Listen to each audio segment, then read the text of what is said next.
अब चुनाव के समय में कोई यहाँ गिरा कोई वहाँ गिरा, और अब तो हम तो कहेंगे बीजेपी को अविलंब फांसी की सजा हो, सीबीआई इसकी तैयारी करे 3 महीना के अंदर। भैया विश्वास टूट जाएगा दुनिया में। इस तरह के जो बिहेव है और जिस तरीके से चंपई सोरेन जी पर हेमंत जी ने विश्वास किया और अपने परिवार को नहीं बनाया, अपनी पत्नी को नहीं बनाया, अपने भाई को नहीं बनाया, एक वर्कर को बनाया। लोगों में जो अब विश्वास टूटता जा रहा है इन्हीं आचरण और चरित्र के कारण। भाजपा के पास कोई एजेंडा नहीं है।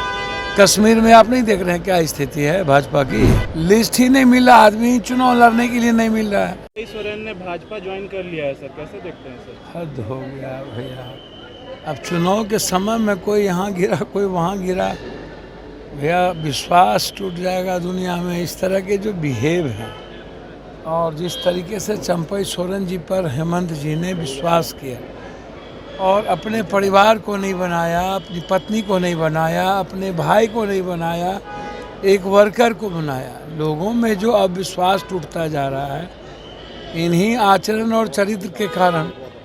चंपई सोरेन जी को जिस तरीके से शिबू सोरेन जी ने सींचा, जिस तरीके से हेमंत जी ने एक वर्कर को मुख्यमंत्री बनाया, और उसके बाद देखिए भाजपा के पास कोई एजेंडा नहीं है। कश्मीर में आप नहीं देख रहे हैं क्या स्थिति है भाजपा की। लिस्ट ही नहीं मिला, आदमी चुनाव लड़ने के लिए नहीं मिल रहा है। हरियाणा की भी स्थिति भाजपा की वही है। वो कह रहे हैं 6 दिन पहले ही चुनाव हम लड़ा देंगे। तो भाजपा पैसे के बदौलत तोड़ जोड़ घटाओ कोई अपनी, इसका मतलब साफ है कि भाजपा के पास अपना कोई नेता नहीं है।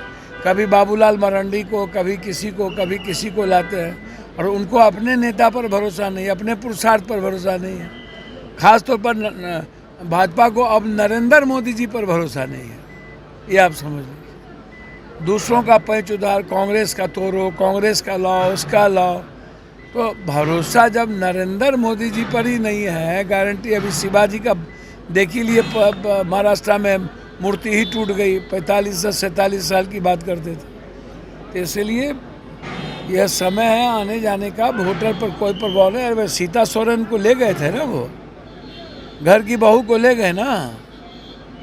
अब तो और भी जो ST SC हैं, दलित हैं, OBC है, EBC है, वो तो पूरा एकजुट हो चुका है हेमंत सोरेन जी के नेतृत्व में कि हेमंत सोरेन को मुख्यमंत्री बनाना। तो जितना तंग करिएगा, आज तक तो तंग ही करते रहे, जेल भी भेजे। जब किसी भी चीज़ों से नहीं ये हेमंत सोरेन जी को दबा पाए, ना हेमंत सोरेन जी को किसी भी तरीके से ये ख़त्म कर पाए, तो अब शुरू हो गया तोड़ जोड़ की राजनीति।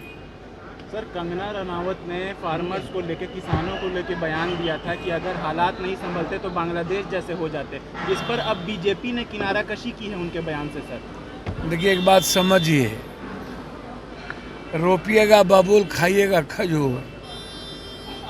कंगना जी चॉइस किसकी है? कौन नेता की चॉइस है? ऐसे ऐसे कंगना जी, अंगना जी, ऐसे ऐसे लोगों को ही ला करके राजनीति करिएगा तो क्या पाइएगा? आप हमको बताइए ना। उसको आज़ादी का पता नहीं, किसी चीज़ का पता नहीं। तो कंगना और के बारे में इस देश को गंभीरता से कोई लेता ही नहीं है। और बीजेपी के पास कंगना टाइप के चीज़ों कुछ है ही नहीं। बीजेपी के पास अब कंगना टाइप की ही चीज़ें बच जाएगी, आप इसको समझिए। तो इसीलिए उसको ही मत लीजिए। सर, बीजेपी कह रही है, सर TMC के नेता हैं कुणाल घोष, उन्होंने कहा है कि जो मूवमेंट छात्रों का या जो हालात बंगाल में दिख रहे हैं, इसके पीछे बीजेपी कांग्रेस सब मिली जुली भी है एक साथ। ना बनना मूवमेंट जो चल रहा है सर, उसको लेकर देखिए, एक बात समझिए, बीजेपी तो का जो सोशल मीडिया है, टूल्स है, जब सुप्रीम कोर्ट ने निर्णय ले लिया और जब CBI इंक्वायरी हो गई और जब सब कुछ सामने आ रहा है, पोलियोग्राफी हो रही है, तो आप हमको बताइए ना कि जिस तरीके से कहीं न कहीं बीजेपी का तो बैकअप है ही ना। बीजेपी प्रभोग तो कर ही रही है। जस्टिस के लिए ममता दीदी खुद ही उतर गई है। और अब तो हम तो कहेंगे बीजेपी को अविलंब फांसी की सजा हो, CBI इसकी तैयारी करे 3 महीना के अंदर। ख़त्म करिए इसको। बेटी के न्याय के लिए अब एक ही काम करना है, राजनीति नहीं करनी चाहिए। जहाँ भी बेटी का बलात्कार होता है, शोषण होता है, उसको फिनिश करना चाहिए। सर तेजस्वी यादव ने ट्वीट किया है कि बिहार में